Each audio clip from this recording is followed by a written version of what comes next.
What's going on, everybody? It is Sunday night, August 19th, which means this is the night shift for Monday's slate. And you don't get Jake Hari, you get Josh Engelman. Going to take a look at all of the stacks that I'm looking at for Monday's slate, which I believe is 10 games. I don't have the tab open any longer. Yes, 10 gamer. It looks kind of interesting for me at the top. I've got a really bunched up set of 6 stacks.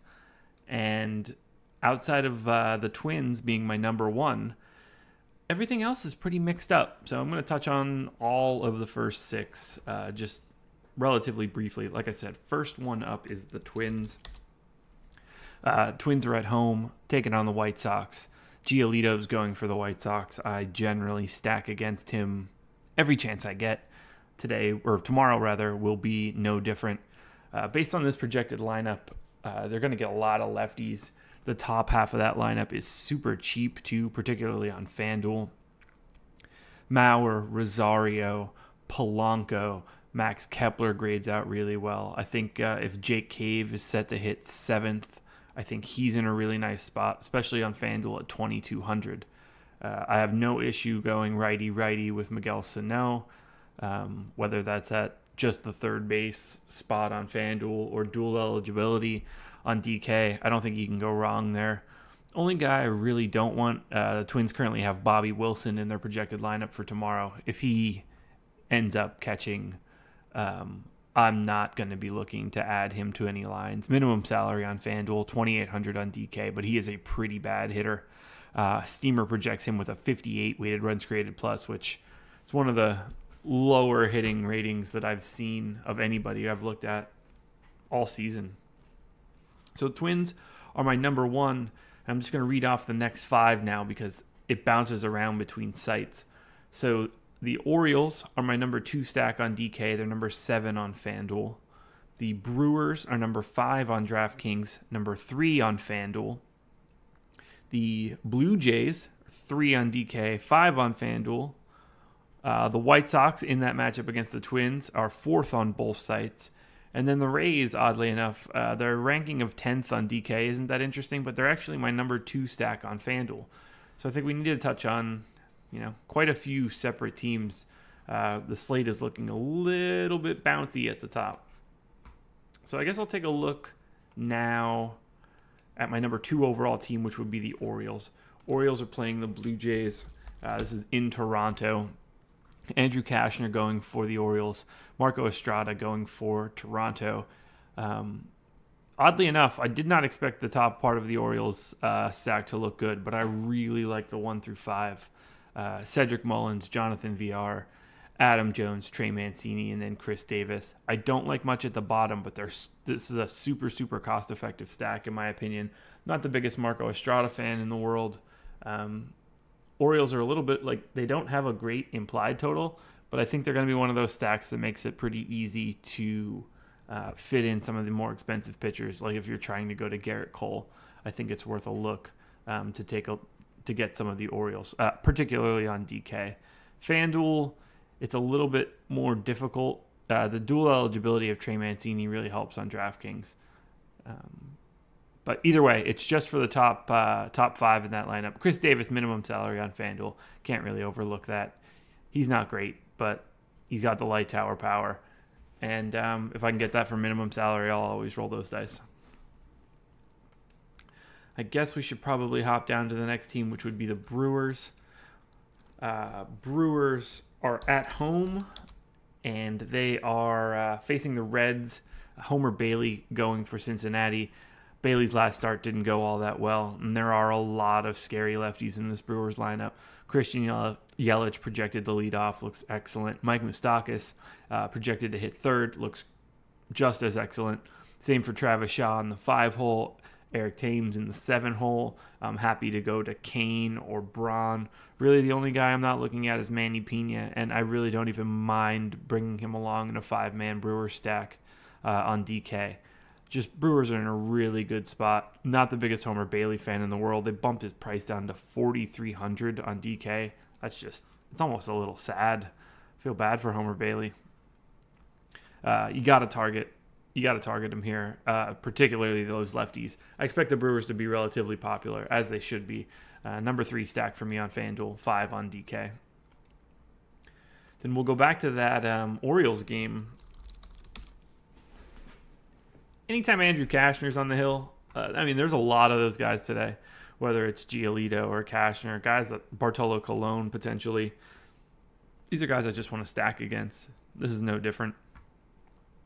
I want a lot of the top of this order for the Blue Jays. So that would be Granderson, Devon Travis, Justin Smoke, Kendry Morales. You can go to Teoscar if you want. Diaz looks okay on FanDuel, but not so much on DK. Kevin Pillar looks solid at 2,800 on FanDuel, 4,000 on DraftKings. I like everything probably 1 to 7 in a Blue Jay stack against Cashner. If they roll out any additional lefties, that'll be helpful too. But those first 4, getting 3 out of the first 4 as lefties here, 5 run implied total. It's 3rd highest on the slate. It'll be hard to get away from that. Cashner has a very lacking skill set, so I like getting bats against him any chance I could. 2 more now before we head over to the pitching side. Be the White Sox. Just like I talked about, earlier for the Twins, that's the matchup. Steven Gonsalves is looking to be the Twin starter. I've also seen Barrios, so if it ends up being Barrios, I'm not going to like the White Sox nearly as much. But if it is Steven Gonsalves getting called up from AAA, I really like the White Sox. Again, mostly the first 5. That would be Tim Anderson, Luis Garcia, Jose Abreu, Avisail Garcia, and Matt Davidson. And then you can drop down to Smith at catcher, 2,900 on DK. Not a bad way to fill out that spot.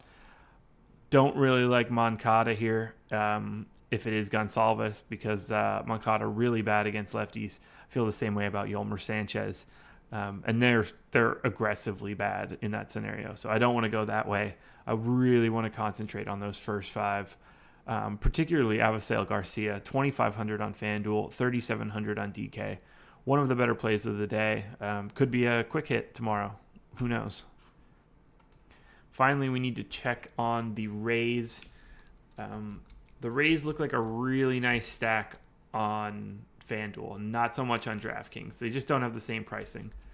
Their projected lineup on FanDuel is all under at $2,800 or less. They have 3 guys at minimum salary. So if you're trying to fit in either Garrett Cole at 10,600 or Corey Kluber at 10,400, and you need some help from a cheap stack, Rays are the place to go. Jorge Lopez is expected to go for the Royals. He's fine but passable, and the Royals bullpen is bad. So I definitely like taking a roll of the dice on the Rays, especially when their projected lineup has 7 of 9 spots as lefties.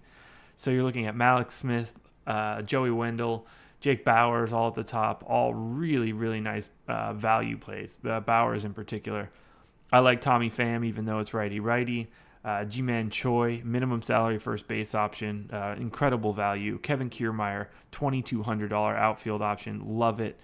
Brandon Lowe, second base option for minimum salary, love it. I mean, you could do Brandon Lowe at second, Ji-Man Choi at first for $2,000, Kevin Kiermaier for $2,200, and what would I like to fill out the rest of this with? I mean, we're on FanDuel, so Jake Bauers in the utility at $24,000. And that's $8,600 on a 4-man Rays stack. You can very easily fill out with any Red Sox bats you want, any high-end Astros bats or high-end Dodgers bats. The Rays are a really good conduit to an expensive tag-along stack. So that's where I'm at for hitting. Those are going to be the teams that I'm most likely going to have the most of, Twins in particular. On the pitching side, Garrett Cole grading out quite a bit better for me than Corey Kluber is on FanDuel, with them being a similar spot in price. Cole just $200 more expensive. DraftKings, on the other hand, and this is kind of crazy to think about, Garrett Cole is 13,300 on DraftKings and only 11,000. And Corey Kluber's only 11,000, which is just wild. $2,300 gap on one site. And then Rick Porcello is also there at 10-1, but I like Cole. I think he's got the best matchup and the best upside of the day. He has the highest strikeout projection for me. I just like all signs for me point to Garrett Cole having a better day, but I just don't know if I could justify the additional $2,300 to Kluber. So I expect Kluber to be a more popular pitcher for me on DK. Cole will be more popular for me on FanDuel. And then we get into a little bit of a mess with these pitchers in the $7,800 to $8,200 range on DK. That's Chris Archer, Alex Wood, Derek Holland, and Mike Fiers. For me, Archer's I like them in reverse order of their salary. So I like Chris Archer the most at $7,800, but I would like him the most if he was Mike Fiers' price. I like Alex Wood second most, then Derek Holland, then Mike Fiers. But I am going to have a decent amount of all four of those guys, just in different combinations. I won't have much interest in Austin Gomber, Kevin Gausman, or what should be Ryan Yarbrough trying to go about 4 innings. I can't talk, guys. It's 10:15. It's tired. I'm struggling. I think Chase Anderson is in a pretty decent spot at 6,600. And oddly enough, I know I mentioned him previously for that Twins-White Sox game. While I'm not a huge fan of Steven Gonsalves, he projects with a 529 FIP. If this line shakes out the way that it seems to be, at least per Fangraph's projected win percentages for tomorrow, Gonsalves could be a decent play at 5,400, especially with that White Sox lineup in front of him that strikes out quite a bit more than average. You could be able to take a cheap flyer if Gonsalves ends up being the pitcher. If it ends up being Barrios, who knows? Tune into the Monday show and we'll let you know. I'd expect my most popular combination on DraftKings to be Corey Kluber and Chase Anderson. And then I would probably have, let's see, what's the average price on Corey Kluber and Chase Anderson? 8,800. Yeah, that's going to be expensive. So that's definitely going to be a spot where I have one of my cheaper stacks on DK, most likely in Orioles, to try to make that work. An average price for 2 pitchers on DK being at 8,800 is pretty heavy. I usually look to be somewhere in like the 8,200 range. That usually creates my best balance. Each slate is going to be different though, depending on what's on it. But normally it's a relatively normal distribution. So I think that'll be the chalk pairing, at least for me, to start. I like way more. I have a feeling that it's a clear divide when I run my first crunch. Fantasy Cruncher doesn't roll over in time to run this now, but I think those first 6 stacks from the Twins through the Rays are going to end up having the majority of my ownership, and I'll have very, very little outside of one-offs or maybe 2-man stacks for everybody else. And that leaves a lot to be desired. I'm leaving a lot of Dodgers, Astros, Indians on the table, Red Sox. So kind of scary. I'm interested to see where it ends up.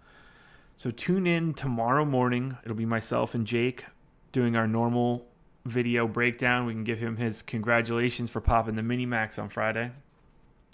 And then it's going to be Jake and I again in the live stream. No Spags all week. He's on vacation. So Jake and I will be handling all of the live streams. TBD for me on Thursday. Trying to do a little birthday celebration for my old man, 60 years old. So you're going to get a very steady diet of myself and Jake. If you don't like us, sorry. This is going to be like Shark Week. It's just a lot of shark stuff. It's just a lot of Josh and Jake. Best of luck tomorrow in the Monday slate. I hope your weekend slates went well, and I will talk to you in the morning. Adios, everybody.